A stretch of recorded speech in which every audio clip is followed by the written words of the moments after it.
40 Indians have been abducted. This is Prime Minister Narendra Modi's first big international affairs challenge. What are Indian options? What should the Prime Minister do? What about the other Indians who are still stranded in different cities of Iraq? I want to introduce our guests for this program. I want to begin by introducing R.S. Khala. He's a former ambassador of India to Iraq. Welcome, sir.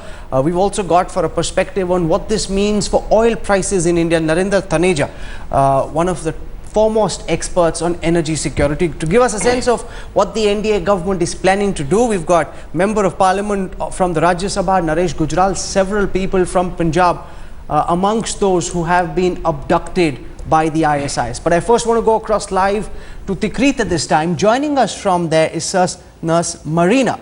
She is one of the nurses who are stuck in Tikrit. Good evening, ma'am. I hope you're doing well. Can you describe to us what you've been through over the last 48 hours and the condition that your colleagues are in at this time? How are you doing, ma'am? Yeah, we are staying in proper Tikrit. Our hospital is Tikrit Teaching Hospital. Since 1 week we are inside the hospital, we are not able to go outside because the situation is not good outside and we don't have any security here. So we are sitting inside only. We inform Kerala government as well as central government. I think they are doing everything for us. We are waiting for their results. Ma'am, are you looking up to the Modi government to try and evacuate you, or do you wish to stay in Iraq and see through this storm, ma'am? No, we are 46 members here, but 16 of us want to come to India and the remaining want to change the hospital only. So whoever wants to come to India, I think they are the embassy and as well as the NORCA, they ask the help from Red Cross. I think they will do the needful for us. Why do these other nurses do not wish to return to India? Given how dangerous Tikrit, Mosul and all these towns are at this time, why doesn't everybody want to come back? That is what the Indian government has recommended to all people stuck in Iraq at this time. Come back at the earliest, ma'am. Yeah, we explained everything and we request them to come with us, but they don't want to come because of some financial problems and family problems, so they don't want to join with us. Just stay with us, ma'am. I want to go across to Jaise Jose. His sister Rajeshwari is stranded in Iraq. He's joining us on this broadcast. Mr. Jose, welcome. I want to understand if you've been able to establish contact with your sister Rajeshwari. What is she telling you? What condition is she in, sir? Sir, yeah, we are in contact with Rajeshwari, and she says the situation is really positive with her. But I know, see, she is my sister and she doesn't want us to worry. Actually, she wants to stay there because she knows after coming here, we have to pay a huge sum of money to some money lenders, bank, etc. No, but surely no matter what the sum of money may be, that's not more precious and that's not more valuable than her life. Isn't your first priority to find a way of bringing her back, sir? Sure, sir, we are asking her to come back, but she is telling, see, I have to be here, I can withstand the problem, she is telling. What has she been describing about the sort of situation that she's in? There's a lot of firing taking place, several cities of Iraq being overrun by the militia. What has your sister been telling you, sir? After being there maybe for past 6 months, she was telling us from the first day onwards, she was telling certain days I hear bomb blast, some firing, etc. And now she says, yeah, it has increased. But see, the thing is that she is trying to console us. We know that. Just stay with us for a moment because we've got two different sorts of crises that the Modi government must confront. And I want to go across to Mr. Khala on the first one. 40 Indians abducted. No contact has been made so far. No demands for ransom has been made. We don't have an institutionalized mechanism to be able to reach out to the ISIS. What can and what should the Modi government do, sir?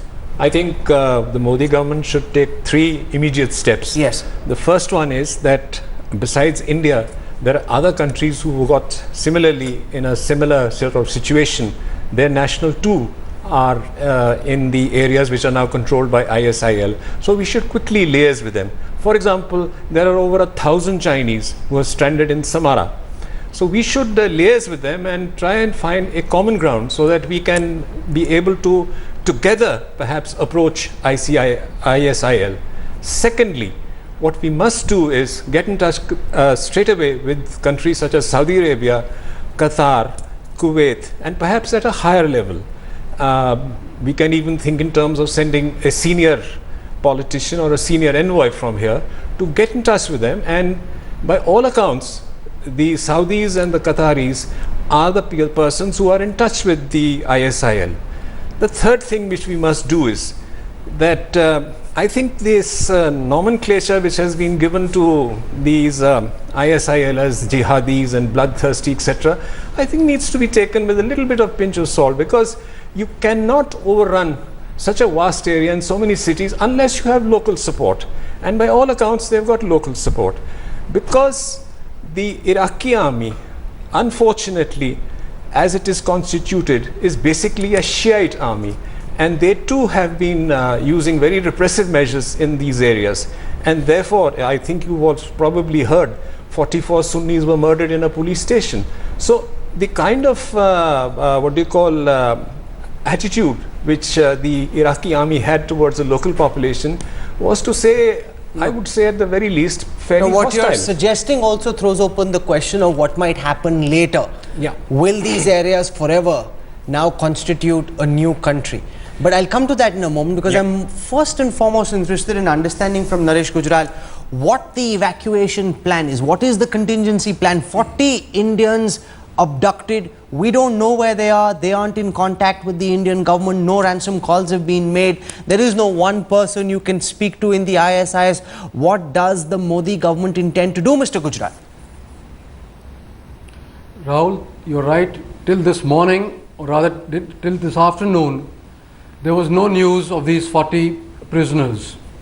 These are all boys from Punjab. Bulk of them come from Gurdaspur as well as Amritsar district. Our Chief Minister instructed the Deputy Commissioners of these areas to be in touch with the families, and then he flew into Delhi this afternoon. And just an hour ago, Mr. Badal, our Deputy Chief Minister, Mr. Sukhbir Badal, and I met with the Foreign Minister, and we discussed the whole issue at length. Fortunately, while we were there, news came that our boys are safe there.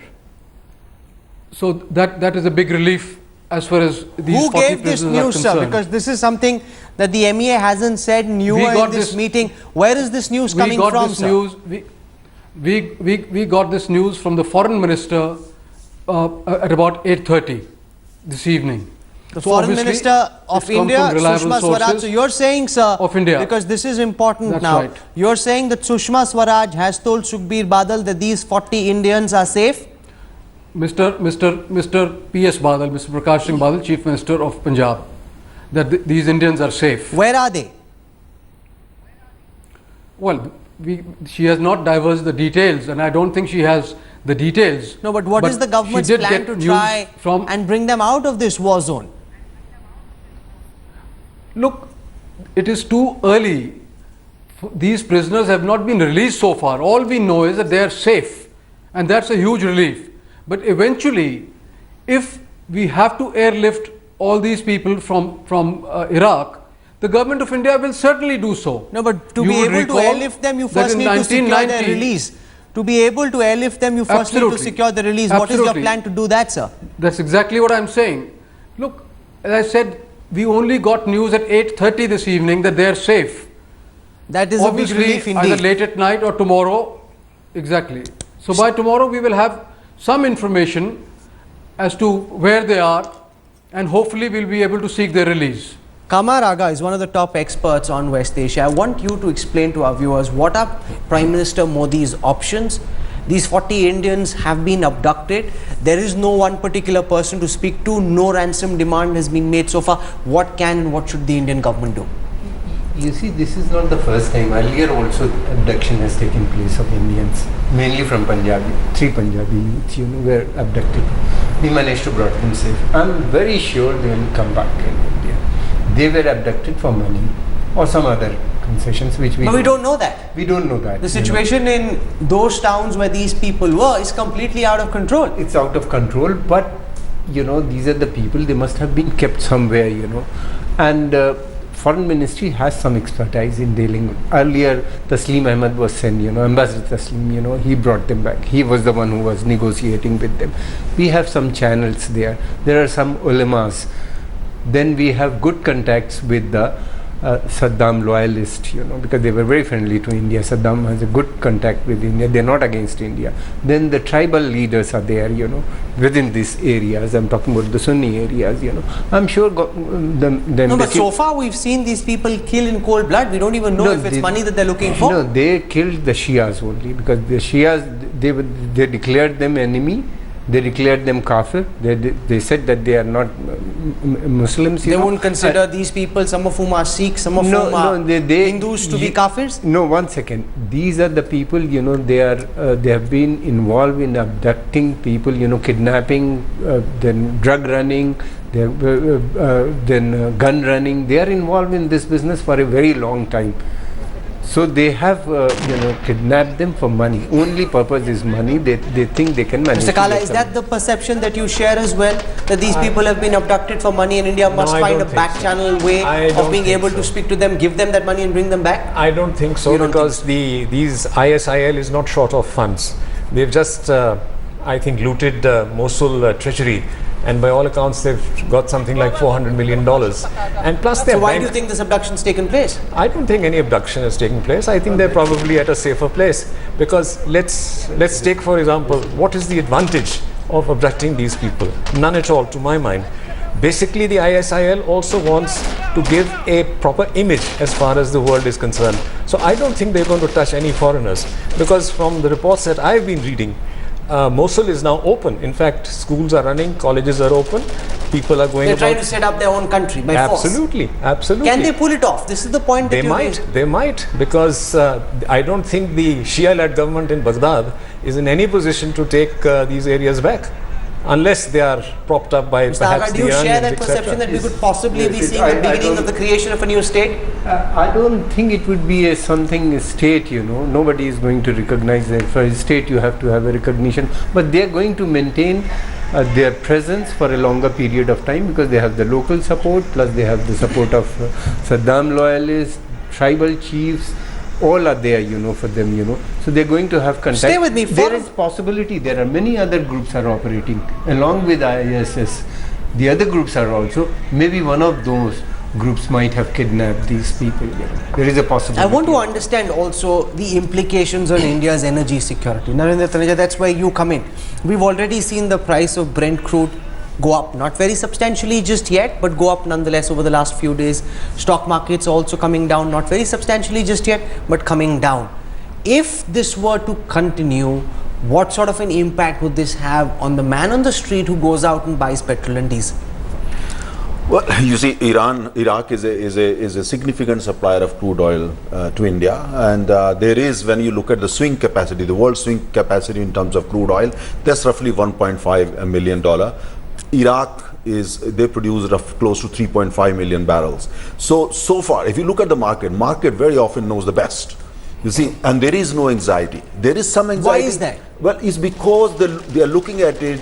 I think the market more or less seems to be sure that they are not going to attack southern part of Iraq, where majority of oil producing assets are located. Number one, majority of these assets are owned by Europeans, the Chinese, and Japanese, and Koreans, and so on.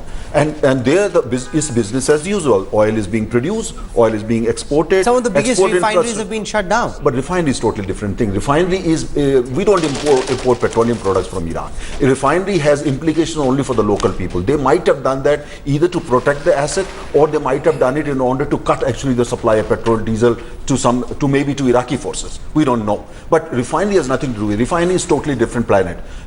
It's about crude oil.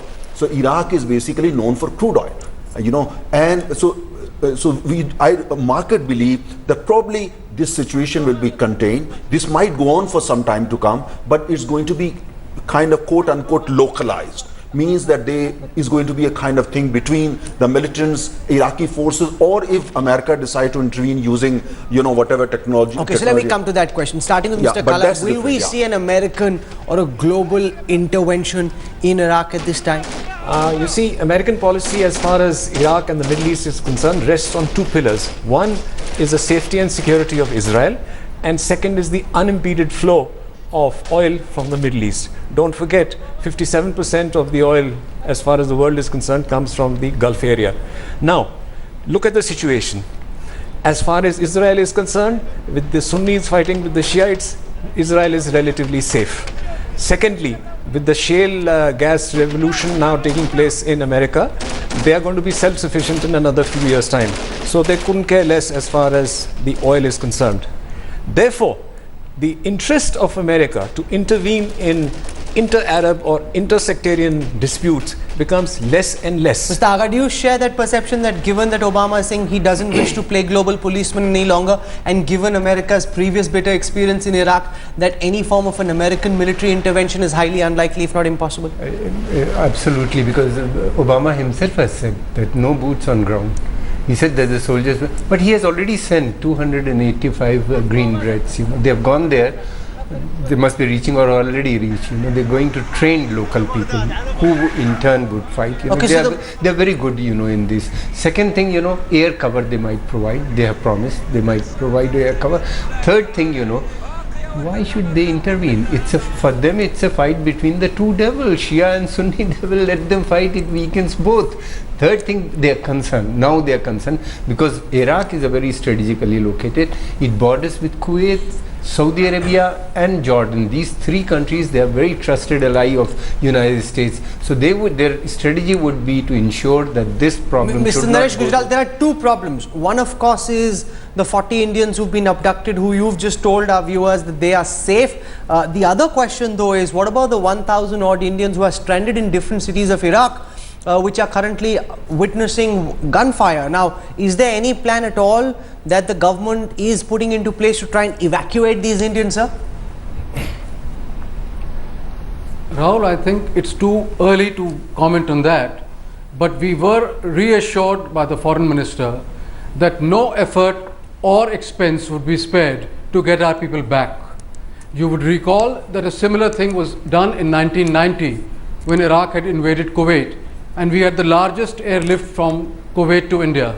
So I don't think the government of India is going to hesitate to airlift our people if the situation so demanded. Okay, Mr. Aga, before I conclude this program, just add? Yes, quickly. May I just add one thing here? That our previous ambassador to Iraq, Mr. Reddy, who had just come back and who has a lot of experience there and has very good contacts, is being rushed back there tonight. That is correct. Now the question, of course, is what is it that he's able to achieve? I want to look out slightly into the future. Will Baghdad fall? Mr. Khala, on the basis of what we've seen of the strength of the ISIS so far, will they attack Baghdad? Is there a possibility that Baghdad could fall? I have my doubts that Baghdad will fall because... Will they attack Baghdad? They might at the periphery, but I doubt if they will have any great success, because don't forget, there has been sectarian cleansing of Baghdad also. Most of the Sunnis have been pushed out. It's a Shiite city now, and once you come into the heartland of the Shiites, they will fight, and they will fight very ferociously. So I don't think Baghdad is going to fall. Will Baghdad be attacked? Will it fall? Yes, suicide bombings. They have been continuing. In the month of May, more than 600 people died here.